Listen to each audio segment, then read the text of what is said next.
Hello student, welcome to the MC study material channel. अब हम पढ़ेंगे आज के लेक्चर में ये अनफॉर्मेटेड इनपुट आउटपुट फंक्शंस के बारे में। Unformatted input output functions in C. इसके पहले हमने formatted input output functions, format specifiers के बारे में पढ़ लिए और ऑप्शनल स्पेसिफायर पे पढ़ लिया और एक एग्जाम्पल प्रोग्राम पे देख लिया था। ठीक है, अब अनफॉर्मेटेड और फॉर्मेटेड में डिफरेंस क्या है? फॉर्मेटेड अनफॉर्मेटेड में ये अनफॉर्मेटेड रहेगा, मतलब हमारे हिसाब से नहीं रहेगा, ये जो कंपाइलर के हिसाब से वो है। और दूसरा, उसमें हमने दो तरीके से याद करा था, वो यूजर के हिसाब से रह सकता है और फॉर्मेट स्पेसिफायर यूज होगा। तो अनफॉर्मेटेड में दो तरीके कैसे याद रखेंगे, इसमें फॉर्मेट स्पेसिफायर का यूज नहीं होगा और यूजर के हिसाब से नहीं होगा। ठीक है, जैसे कंपाइलर में है वैसे ही स्टोर होगा। तो इसमें दो चीज होगी, इनपुट और आउटपुट। इनपुट कहाँ से लेंगे? कीबोर्ड से। और आउटपुट कहाँ पे डिस्प्ले होगा? On monitor. इन दोनों को हम कंसोल बोलते हैं। कंसोल इनपुट और आउटपुट का मतलब ही होता है, कंसोल इनपुट मतलब कीबोर्ड, क्योंकि उसी से इनपुट देंगे, और कंसोल आउटपुट मीन्स मॉनिटर। ठीक है, क्योंकि उसी पे आउटपुट डिस्प्ले होगा। ये स्टैंडर्ड है दोनों, कीबोर्ड और मॉनिटर। ठीक है, तो अनफॉर्मेटेड क्या होता है? Unformatted console input output functions are used to read a single input from the user and it also allows us to display the value in the output to the user। मतलब जो unformatted console input output function है, ये केवल single input लेते हैं एक बार में। उसमें हमने देखा था सिंगल और मल्टीपल, ये सिंगल इनपुट लेते हैं एक बार में यूजर से और ये आउटपुट डिस्प्ले भी करते हैं, लेकिन एक बार में केवल एक वैल्यू डिस्प्ले कर पाएंगे। ठीक है, तो ये अनफॉर्मेटेड है और ये मेनली वर्क करेगा केवल कैरेक्टर और स्ट्रिंग के लिए। वहां पे हम कोई से भी डाटा टाइप का ले सकते हैं, लेकिन यहाँ पे केवल कैरेक्टर के लिए और स्ट्रिंग के लिए ये वर्क करेगा। ठीक है, तो क्वेश्चन इसमें भी, why the functions are called unformatted console input output functions. इनको अनफॉर्मेटेड इनपुट आउटपुट फंक्शंस क्यों कहते हैं? Because we do not have to use any format specifiers in them while reading और डिस्प्लेइंग अ वैल्यू।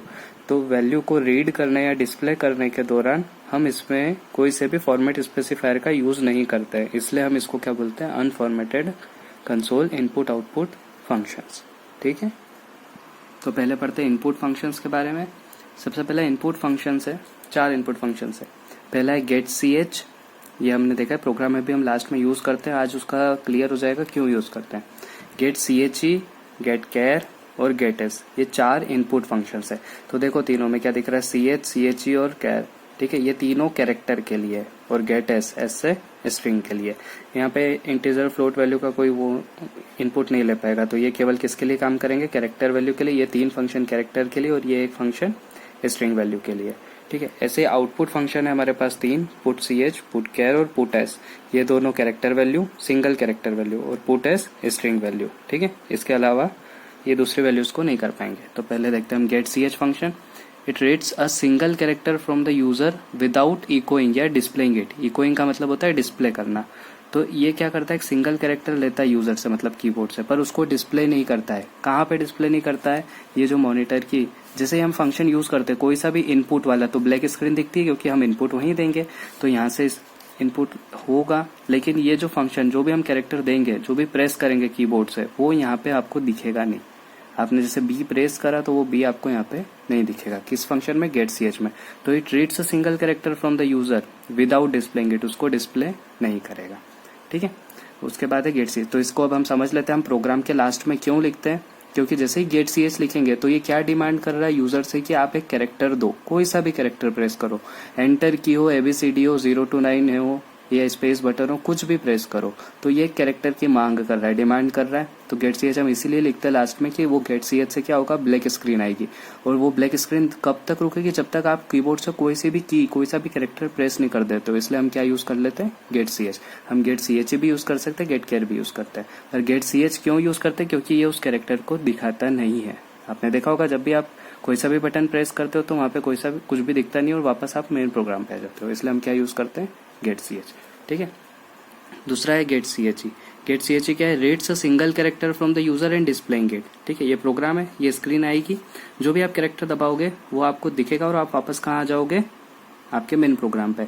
पर ये सारी चीजें होगी जब स्क्रीन होल्ड होगी। ठीक है, तो ये वाला जो गेट सी एच ई से जो आप कैरेक्टर लोगे वो दिखेगा, कहीं ना कहीं दिख सकता है, लेकिन यहाँ पे वो दिखेगा नहीं। उसके बाद आता है gate care.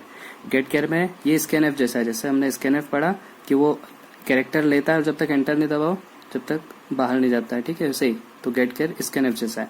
It reads a single character from the user, single character read करेगा एंड डिस्प्लेइंग इट, उसको डिस्प्ले भी करेगा और रुका रहेगा, but needs an enter key to be pressed at the end, और लास्ट में एंटर की दबाना पड़ेगी तभी ये वापस मेन प्रोग्राम पे जाएगा, ठीक है, नहीं तो ब्लैक स्क्रीन पे ही रहेगा, ठीक है। तो हम हमारे गेट सी एच की जगह अगर गेट सी एच ही यूज करेंगे तो जो भी हम दबाएंगे वो दिख जाएगा, गेट केयर यूज करेंगे तो वो बटन, वो कैरेक्टर भी दिखेगा और एंटर भी दबाना पड़ेगा, इसलिए हम क्या यूज करते हैं हमारे प्रोग्राम में लास्ट में स्क्रीन होल्ड करने के लिए गेट सी एच, ठीक है।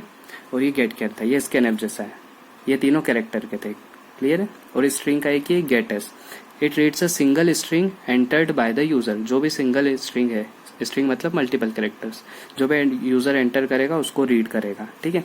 ये सारी वैल्यू तीनों रिटर्न करेंगे, तो इक्वल टू के आगे हमको कैरेक्टर वेरिएबल लिखना पड़ेगा और गेट एस में आर्ग्यूमेंट देना पड़ेगा कि ये वाली स्ट्रिंग जो भी हम कैरेक्टर एरे करके जो भी हम वेरिएबल बनाएंगे वो हमको यहाँ पे आर्ग्यूमेंट में देना पड़ेगा, क्लियर है।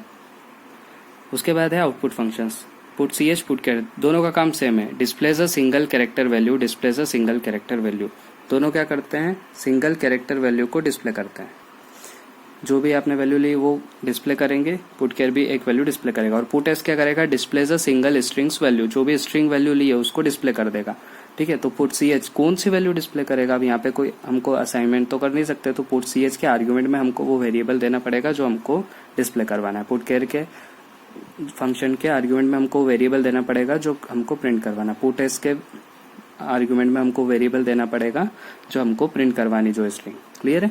तो ये तीनों रिटर्न करेंगे तो इनको स्टोर करवाना पड़ेगा इक्वल टू करके, गेट एस में हमको यहाँ पे आर्ग्यूमेंट देना पड़ेगा, put C S put char put S तीनों में हमको क्या करना पड़ेगा, आर्ग्यूमेंट देना पड़ेगा, ठीक है। तो ये हमारे थे अनफॉर्मेटेड इनपुट आउटपुट फंक्शंस। अगले लेक्चर में हम एग्जाम्पल प्रोग्राम देखेंगे इनका।